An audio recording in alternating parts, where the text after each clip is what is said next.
We all have to negotiate at some time or the other, and sometimes these are very important matters. Therefore, negotiation skills are very important for a person to master.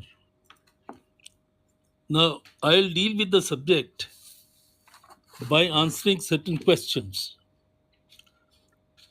6 questions. What are the questions? What constitutes negotiation skills? Actually, what is negotiation skill? Second, what are the key elements that make a strong negotiation skills?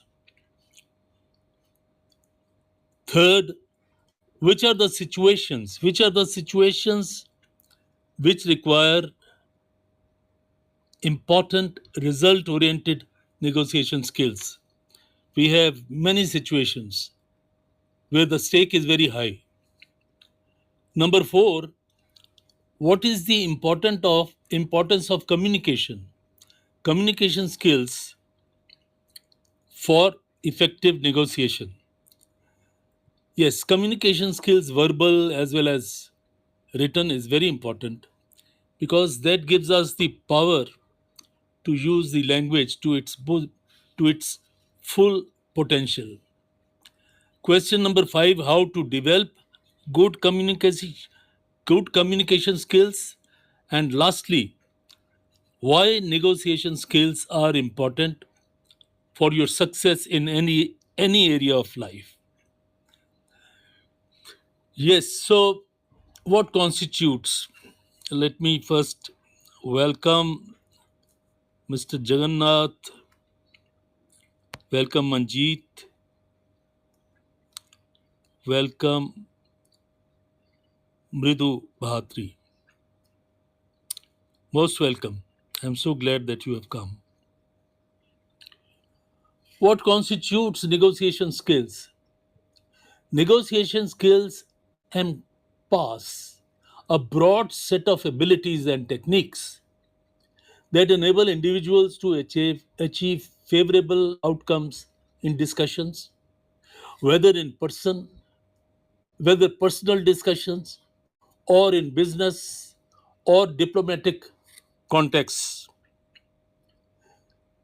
Effective negotiation skills require a blend of interpersonal skills, communication, strategic, and analytic skills.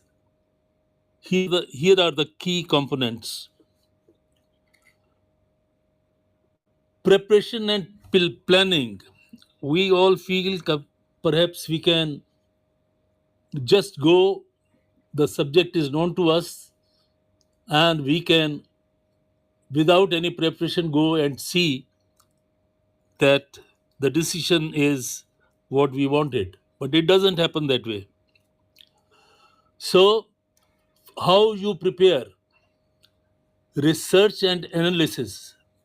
Whatever is the subject, gathering relevant information from the parties concerned, from their interests and their context of negotiation, empathizing with them, thinking from their perspective.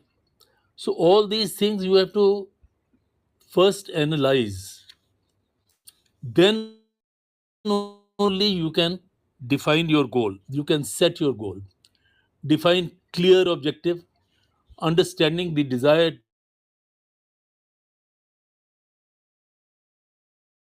not only always what you desire is achieved.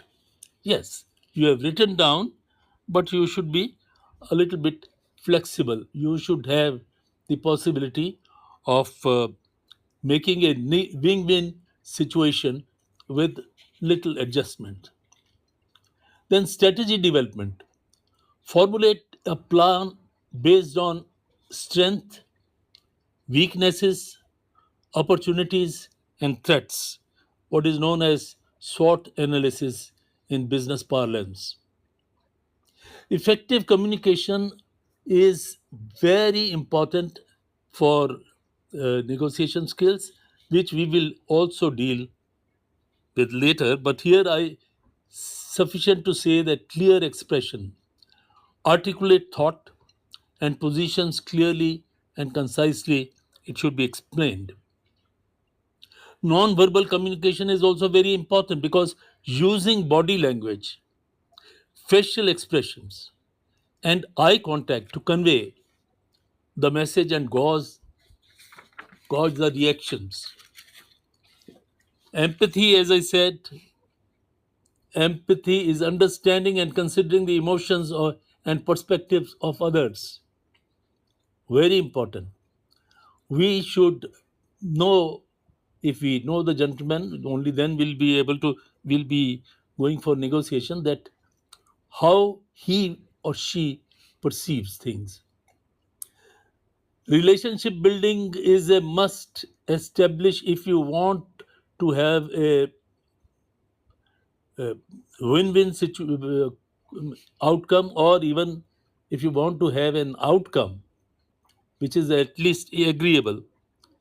So you must develop trust and rapport. Mutual respect, show respect for the other party's views, because if you don't do that, negotiations will come to an end. Solving techniques required creativity, finding new innovative solutions that can satisfy both the parties. Flexibility, as I said, being willing to adapt strategies and solutions as the new formation emerges, because when the talks are going on, so can never expect they'll go on in one particular direction. Always expect the unexpected, and that is a time when you should be alert, and you should be able to adopt strategies, change tactics and solutions to new information. Conflict resolution, handling disagreements and conflicts constructively. Conflicts are bound to come, but we have to handle them peacefully, constructively. One must be able to persuade and influence. You're presenting your logical and compelling arguments. This also requires preparation. As Aristotle said, he said three things about public speaking: ethos, pathos, and logos. Ethos is your credibility, that you are credible, that you stick to your promises, that you are accountable to yourself and to others. Pathos is the needs of the audience, that even whether it is one person or too many. And logos is the way you construct your argument. So here, persuasion and influence depends on your arguments, how constructively how compelling arguments you have. But that you have to practice, you have to prepare beforehand. This is particularly true when the stakes are very high, and we will find out where the stakes are very high. Bargaining effectively, trading concessions, you give one concession and try to get another concession. But this also, you plan. At the time of planning, you know what you are likely to do. Decision making is extremely important. Decision making is important for everyone in every situation, but for negotiation, where there is no time, where you are negotiating with somebody on the opposite party, and both are trying to present their best arguments, both are trying to explain their stand. So you have to be prepared. You have to be prepared. Now, cultural awareness is another thing. Now, sometimes uh, there are talks between people from different countries, different cultures. So you have to adapt yourself because you know whom you are going to approach, you know who is going to talk to you, so you understand how do they behave. Now, ethical standards, yes, for a long time solution, for uh, having good relationship, integrity is a must. You should be fair to the other party as well. Closure and implementation. Now, after you have discussed, after you have decided, after you have agreed on whatever you have, it is necessary to clearly document the terms and conditions agreed upon. Because if it is not done, you never know what will happen next day. Follow up ensuring that the agreed terms are implemented and addressed by subsequent issues or adjustments. Now, what are the key elements that make a strong negotiation skills? Preparation and planning, I have already talked about it. It's a must.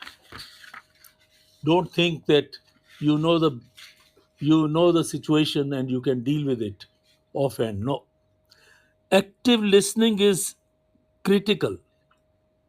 Active listening and hearing, these are two different things.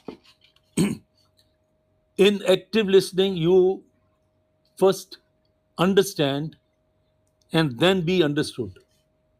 Oftentimes, what happens is that when you are listening to the opposite party and he makes a mistake or slip or whatever, then your mind stops and you start thinking, okay, let him stop or let her stop. The moment they stop, I'll open my cards. So, active listening means that you understand, you listen till the end before you open your cards. Use now, if you are not very clear, please use clarifying questions. You can say, I have not understood. Could you kindly explain again? This is the problem what happens between people who are working sometimes for uh, companies in UK or in America. They have such problems, often such problems. Effective communication, articulate your points clearly and concisely. Verbosity has absolutely no place. If you are verbose, where your actual argument is, that will be lost. Use persuasive language and tone. Tone should be neutral, not very cordial, and not at all indifferent, and not at all intimidating. Neutral tone. Emotional intelligence, we have done one program on emotional intelligence, which is critical for everyone in every situation. But in negotiation, it assumes the front row. Manage your emotions and remain calm under pressure. Remaining calm under pressure. It should not be visible that you are under pressure. And you should not be under pressure. In fact, anybody should not be under pressure because we have to face the difficulties of life. It's a part of life. And we can face them only if we are calm. Problem solving orientation, this is what is required for negotiation. Approach the negotiation as collaborative, as not one man speaking. Collaborative, there's a problem, you have to be together to solve the problem. This is how the focus should be. Focus should also be on finding a win-win solution that satisfy both the parties, both the interests. Oftentimes, it is not really possible, but one can always